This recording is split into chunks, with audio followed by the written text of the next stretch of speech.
भाई हमको कहता है लोग जातिवाद। मेरी बीवी जो है वो ईसाई धर्म की है।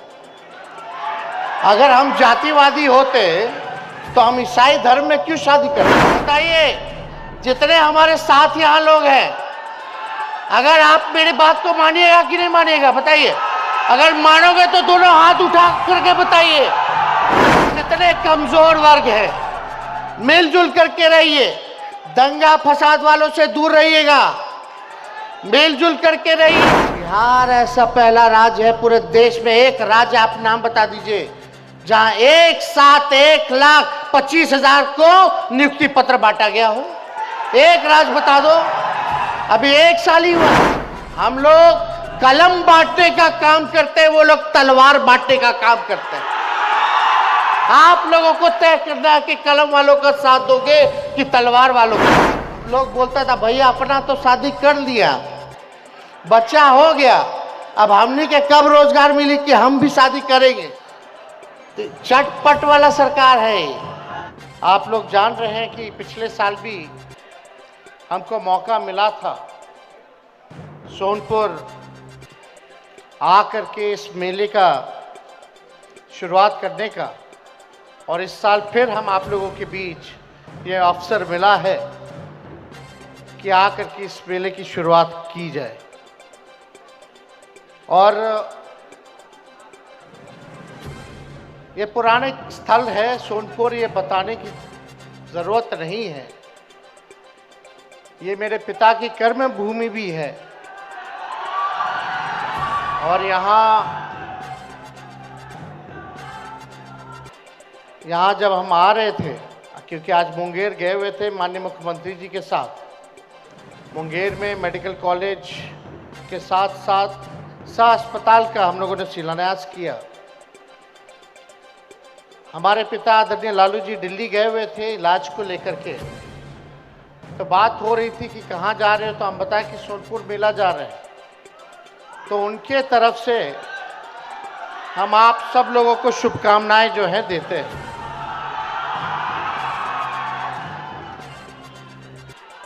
और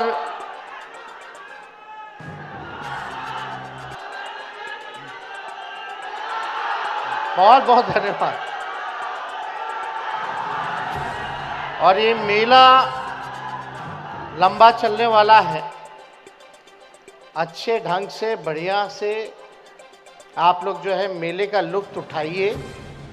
और इस मेले के लिए चाहे जिला प्रशासन हो, पर्यटन विभाग हो और अन्य विभाग जिनके सहयोग से ये इसकी शुरुआत की गई है, सभी लोगों ने जो है मेहनत की है ताकि ये सफल पूर्वक जो है हो सके।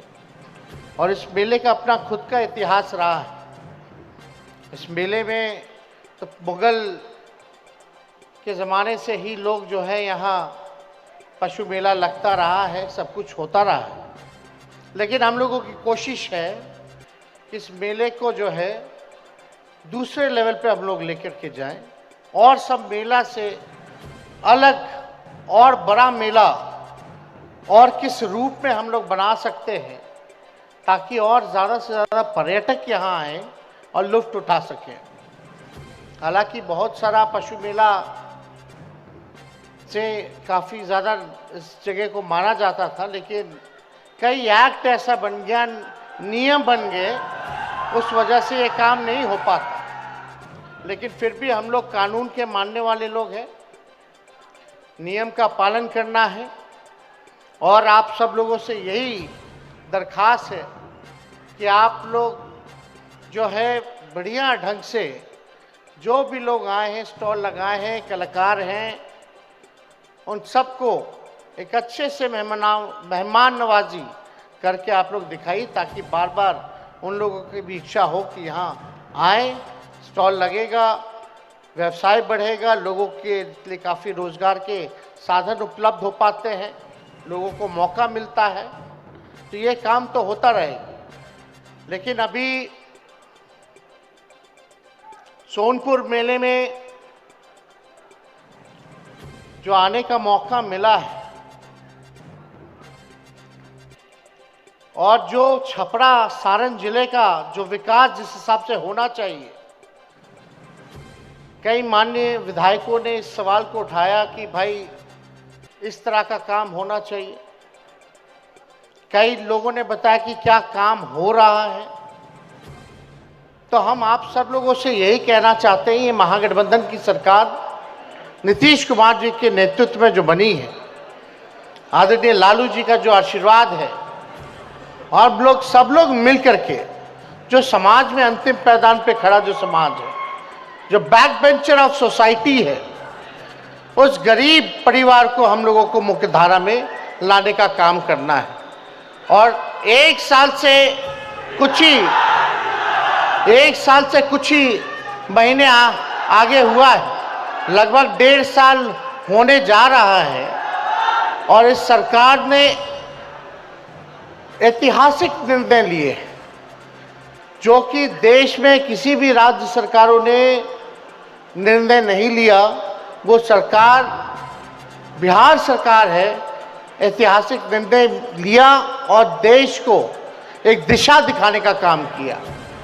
हम सब लोगों की मांग थी पुरानी कि जातीय जनगणना हो पूरे देश में, लेकिन जातीय जनगणना जब प्रधानमंत्री जी से हम लोग मिलने गए तो मना कर दिया गया कि नहीं होगा। उसके बाद हम लोगों ने निर्णय किया कि जाति आधारित गणना हम लोग बिहार में कराएंगे, यानी कास्ट बेस्ड सर्वे जो है वो कराने का काम करेंगे। आज के माहौल में कहीं भी अगर विकास की बात आए तो हम लोगों का मानना है कि विकास जो है समाज में जो अंतिम व्यक्ति जो खड़ा है उस तक पहुंचे। उसके लिए बहुत ज़रूरी था कि आपके पास एक साइंटिफिक डेटा होना चाहिए। आखिर पता चलना चाहिए कि कौन सा परिवार, कौन सा व्यक्ति कितना गरीब है, क्या काम करता है, कौन भूमिहीन है, कौन भीख मांगने वाला है, कौन ठेला चलाने वाला है, कौन दिहाड़ी मजदूर है। तभी हम सरकार जो है उस प्रकार से योजना बना पाएंगे और उन लोगों को हम लोग लाभ पहुंचाने का काम करेंगे। इस सरकार ने कास्ट बेस्ड सर्वे कराया, उसमें पता चल गया कि भाई 94 लाख परिवार बिहार में गरीबी रेखा के नीचे है, यानी जिसका आमदनी आय 6,000 से कम है उसको गरीबी रेखा के नीचे हम लोगों ने रखने का काम किया। यानी 94 लाख परिवार ऐसा है जो गरीब है, जिसका आय 6,000 से कम पाया जाता है। और ये देखा गया कि गरीबी हर जाति में, चाहे स्वर्ण जाति के लोग हों, गरीबी वहाँ भी पाई गई। गरीबी पिछड़ा समाज में भी पाया गया, गरीबी अति पिछड़ा समाज में भी पाया गया, और SC ST में पाया गया। तो उस हिसाब से टोटल 94 लाख परिवार जो है उसका सामने आया, और उस हिसाब से हम लोगों को अब उनके लिए योजना बनाना है। अब ये बहुत ज़रूरी था ये सारा चीज़ पता होने का। तो ये जब आंकड़ा आया तो भारत सरकार के गृह मंत्री आए, मुजफ्फरपुर आए थे, बोले कि यादव लोग बढ़ा दिया। मेन मकसद था काम करने का कि भाई गरीब कौन है, और हम लोग का शुरू से ही मानना था कि गरीबी हर जाति में, और हमको गरीबी से उभारना है तो हमको चिन्हित करना पड़ेगा भाई कौन सा परिवार गरीब है, उनके लिए कल्याणकारी योजना हम लोग लाएं। क्योंकि ये सरकार सामाजिक न्याय के साथ साथ आर्थिक न्याय देने वाली भी सरकार है, इसलिए हमको सबके लिए काम करना है। लेकिन आते हैं जिनका जातिवाद सोच है, भाई हमको कहता है लोग जातिवाद, मेरी बीवी जो है वो ईसाई धर्म की है। अगर हम जातिवादी होते तो हम ईसाई धर्म में क्यों शादी करते। लेकिन ये बात कहने की नहीं, लेकिन अमित शाह आए, उन्होंने कहा कि यादव और मुसलमान का बढ़ा दिया गया। तो झूठ बोलना उन लोगों का काम है, हम लोगों का काम है केवल आप लोगों के लिए काम करना। अगर बढ़ाना होता तो माननीय मुख्यमंत्री जी कुर्मी समाज से आते हैं तो कुर्मी जाति का नहीं बढ़ा देते। तो ये सब बकवास वाली बात है। और किस आधार पे बोल रहे हैं, आपके पास आंकड़ा कहाँ है। ये बिहारी है जहां पहली बार जाति आधारित सर्वे हुआ है, देश में और कहीं हुआ ही नहीं है। तो आप किस आंकड़े के साथ बोल रहे हैं कि बढ़ा दिया गया हो या घटा दिया गया हो? तो ये इन लोगों को पचता नहीं ना है। काम, इन लोगों को कोई काम तो है नहीं, दिन रात आएंगे, इंटरमीडिएट वाला को 12वीं का भी पढ़ाई करवा देंगे। अमित शाह जी तो बोले थे ना 12वीं के बाद इंटरमीडिएट भी करा देंगे। तो जितना बुद्धि होगा उतना ही ना ज्ञान बांटेंगे भाई। तो ज्यादा कुछ हमको कहना नहीं, लेकिन हम लोग सब लोगों ने ये निर्णय लिया कैबिनेट ने, जब आबादी बढ़ी है जिसकी, उसको उसी हिसाब से हिस्सेदारी मिलनी चाहिए। और एक ऐतिहासिक काम हुआ, पिछड़ों का, अति पिछड़ों का, दलितों का और शेड्यूल ट्राइब का हम लोगों ने आरक्षण को बढ़ाने का काम किया। तो आरक्षण लगभग जो है पहले 50 था, अब उसको 65% कर दिया गया और 10% सामान्य वर्ग का जैसे था वो वैसे, यानी 75%। देश में बिहार ऐसा राज्य है जहां इस काम को करके दिखाने का काम किया। इसमें क्या फायदा होगा? आप लोगों को जितने एजुकेशनल इंस्टीट्यूशंस थे वहां लाभ होगा उन गरीब परिवारों को। नौकरियों में, बहालियों में आरक्षण हो जाएगा तो उन लोगों को फायदा होगा। तो ये सारा काम जो है हुआ है। और अभी हम लोगों ने कैबिनेट करके केंद्र सरकार को शेड्यूल 9 में रिकमेंड किया है कि इसको 9वीं अनुसूची में डाल दीजिए, ताकि इसके साथ कोई आरक्षण के साथ छेड़छाड़ भविष्य में ना कर सके। अब आप देखते हैं केंद्र सरकार करता है कि नहीं करता है, अनुसूची में, 9वीं अनुसूची में डालता है कि नहीं डालता, ये देखने वाली बात है। लेकिन इतना बड़ा काम हुआ है, सबके लिए हुआ है, सबके लिए काम करना है। अब ये फैसला हुआ जो 94 लाख, ध्यान से सुनिएगा, जो 94 लाख जो गरीब परिवार है जिसके यहाँ नौकरी नहीं है, उसको राज्य सरकार जो है 2 लाख रुपया देने का काम करेगी उन परिवार को। और यही नहीं, जिसके पास अपना जमीन नहीं है, जिसके पास अपना जमीन नहीं है, उसको जमीन खरीदने के लिए 1 लाख रुपया देने का काम करेगी।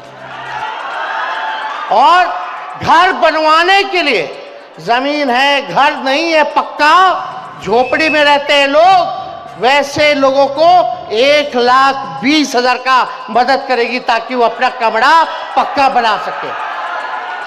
कुछ लोग तो कह रहे थे कि 22 में पक्का मकान पूरे देश में बन जाएगा। जरा पूछिए 22 तक बना कि नहीं बना। हम लोगों ने तो सर्वे कराया तो इतना परिवार गरीब रहा। अरे भाई, इसीलिए ना अब यही ना मुख्यमंत्री जी हम लोग कह रहे हैं कि 2.5 लाख करोड़ रुपया खर्च होगा। लोगों, कोई भूमिहीन नहीं रहेगा, सबका पक्का मकान रहेगा, रोजगार के लिए, मदद के लिए 2 लाख रुपया मिलेगा। तो यानी राज्य सरकार पे अगर ये काम, हम करोड़ का खर्चा हम लोगों के पास आएगा। अब हम लोग यही कह रहे हैं कि केंद्र सरकार से हम लोग विशेष राज्य का सहायता मांग कर रहे हैं कि आप दे दीजिए। अगर बिहार सरकार अपने बलबूते करे तो 50,000 करोड़ रुपया हर साल लगेगा, यानी 5 साल में ये जाकर के काम पूरा होगा। और अगर सहायता, हमको विशेष सहायता मिल जाएगी तो 2 साल में गरीबी जो है वो खत्म हो जाएगा बिहार से। तो वो मदद चाहिए हम लोगों को। तो इस काम में हम लोग चाहते लगे। लेकिन जो भी योजना होता है केंद्र सरकार का, पहले होता था 19:10, 90% वो अपने योजना का देते थे, 10% राज्य सरकारें देती थी। अब क्या हो गया है, ये नाम बदल दे रहे हैं योजना का और राज्य सरकारों पर बोझ डाल दे रहे। अब तो ऐसा हो गया कि 50% उनको देना पड़ता है और 50% राज्य सरकार को देना पड़ता है। तो हम लोग तो यही कह रहे हैं कि जो राज्य का हिस्सा है वो कम हो जाए, क्योंकि आपका योजना है, आपका केंद्र का नाम होता है, हर चीज आप करते हैं, लेकिन पैसा हमारा लगता है, नाम आपका होता है। तो कम से कम इस हिसाब से काम होना चाहिए। तो ये काम तो हो ही गया। और पिछला चुनाव में तो हम लोग वादा किए थे, अभी सुमित बता रहे थे कि भाई नौकरी तो ज़रूरी है, सबको मिलना चाहिए सरकारी नौकरी जो है, लेकिन इसके लिए क्राइटेरिया है, हर चीज़ है, एग्ज़ाम होता है, परीक्षा होता है, बहाली निकाली जाती है। बिहार ऐसा पहला राज्य है पूरे देश में, एक राज्य आप नाम बता दीजिए जहां एक साथ 1,25,000 को नियुक्ति पत्र बांटा गया हो। एक राज्य बता दो, अभी 1 साल ही हुआ है, और उससे पहले 70,000 बहाली पुलिस में हुआ था, जो 10,000 नियुक्ति पत्र एक साथ हम लोगों ने बांटा था मुख्यमंत्री जी के नेतृत्व में। यानी केवल गृह विभाग और जो बहाली लगभग 2.25 लाख शिक्षकों की आई शिक्षा विभाग में, और फिर से 1.25 लाख का जो है बहाली निकाल दिया गया सेकेंड फेज का, तो समझिए कि लगभग 3 लाख तो ऐसे ही केवल 2 विभाग में हो गया है। अभी तो स्वास्थ्य विभाग बाकी है, स्वास्थ्य विभाग है मेरे पास, उसमें काम चल रहा है, पब्लिक हेल्थ कैडर ला रहे हैं, 1,60,000 उसमें हम लोग बहाली निकालेंगे। तो हर जगह अगर मिला लीजिए तो 2 साल में लगभग 5 लाख लोगों को सरकारी नौकरी दिया जाएगा। अभी हो गया लगभग 2.25 लाख के आसपास। तो आप समझिए कि ये 1 साल में इतना नौकरी मिल रहा है। आप सुन लो, 1 साल में 2 करोड़ कौन लोग दे रहा था, कहां गया 1 साल में 2 करोड़? तो हमको तो इस पे कोई विषय में कुछ कहना नहीं है। हम लोग कलम बांटने का काम करते हैं, वो लोग तलवार बांटने का काम करते हैं। आप लोगों को तय करना है कि कलम वालों का साथ दोगे कि तलवार वालों का। अरे हम लोग कलम बांटेंगे तो आप लोग समझ रहे हैं ना। बहुत लोग बोलता था भैया अपना तो शादी कर लिया, बच्चा हो गया, अब हमने के कब रोजगार मिली कि हम भी शादी करेंगे। अभी अवसर मिला है, बहुत लोगों का नियुक्ति पत्र मिला है, अब वो लोग भी शादी कर ले। तो आप लोग सब लोग समझ रहे हैं ना, चटपट वाला सरकार है, फटफट काम होता है यहाँ। तो इसलिए आप सब लोगों से यही कहना है कि हम लोग इस दिशा में काम कर रहे हैं, और 5 साल ये पूरा सरकार हम लोग करेंगे, और जो 10 लाख सरकारी नौकरी का जो वादा किया था, वो वादा नहीं बल्कि प्रण है, उसको हम लोग पूरा कर करके दिखाने का काम करेंगे। और 10 लाख ऐसा व्यवस्था कराया जाए ताकि लोगों को रोजगार जो है उपलब्ध हो पाए। तो ये काम हम लोग सब लोग कर रहे हैं। अब बताओ, छपरा में लालू जी ने तो दिया ही था रेल कारखाना दिया, जेपी यूनिवर्सिटी दिया। पिछले बार हम मुख्यमंत्री बने थे तो उसी टाइम डबल डेकर जो है शहर में छपरा में हम लोग दिए। अब कुछ दिनों बाद ही हम लोग छपरा मेडिकल कॉलेज अस्पताल का उद्घाटन करने जा रहे हैं। लगभग तैयार हो चुका है। हर जगह बाईपास दे दिया गया, सड़कों की स्थिति जो है बेहतर हो चुकी है, और हम लोग कोशिश कर रहे हैं कि लोगों का इलाज हो, लोग जो है पढ़े लिखे, शिक्षा की व्यवस्था सुधरे। अब इतना शिक्षकों का बहाली होगा तो क्वालिटी ऑफ एजुकेशन, शिक्षा में गुणवत्ता होगी। अब बीपीएससी लिया है, अच्छे से परीक्षा हुआ है, पेपर लीक नहीं हुआ, यूपी के लोग आ रहे हैं, वहां घंटा बजाने दिया जा रहा है, और यहां आकर के लोग अपना रोजगार पा रहे हैं, नौकरी पा रहे हैं। अब या तो घंटा बजाने से कुछ होने वाला नहीं है, दिन भर घंटा बजाएगा तो भगवान भी आपका सहायता नहीं करेगा। जब तक आदमी मेहनत ना करे, सही दिशा में काम ना करे। अमन चैन का वातावरण होना चाहिए, मिलजुल करके रहना चाहिए, सबको साथ लेकर के चलना चाहिए, किसी में भेदभाव घृणा अंदर नहीं होना चाहिए। अपने राज्य के लिए, अपने देश के लिए सभी नौजवान भाइयों से कहते हैं आप लोग आगे बढ़ करके काम कीजिए, और इस दिशा में हम लोग सब लोग चाहेंगे कि अब इतना इंफ्रास्ट्रक्चर दे दिया गया, मेडिकल कॉलेज है, अस्पताल है। पहले 300 दवा मिलता था, हमारे तो 600 दवा हम लोग बोले कि मुफ्त दिया जाए पेशेंट्स को। किडनी ट्रांसप्लांट हो रहा है, उसके बाद का दवा भी हम मुफ्त कर दिया गया है। अब देखिएगा सारा काम साफ सफाई अस्पतालों में हो रहा है। हो सकता है बहुत जगह बाकी होगा, बहुत जगह बेईमानी कर रहा होगा, तो उसको छोड़ा नहीं जाएगा। हम लोग रात के अंधेरे में जाके पकड़ेंगे, उसकी चिंता नहीं करनी है।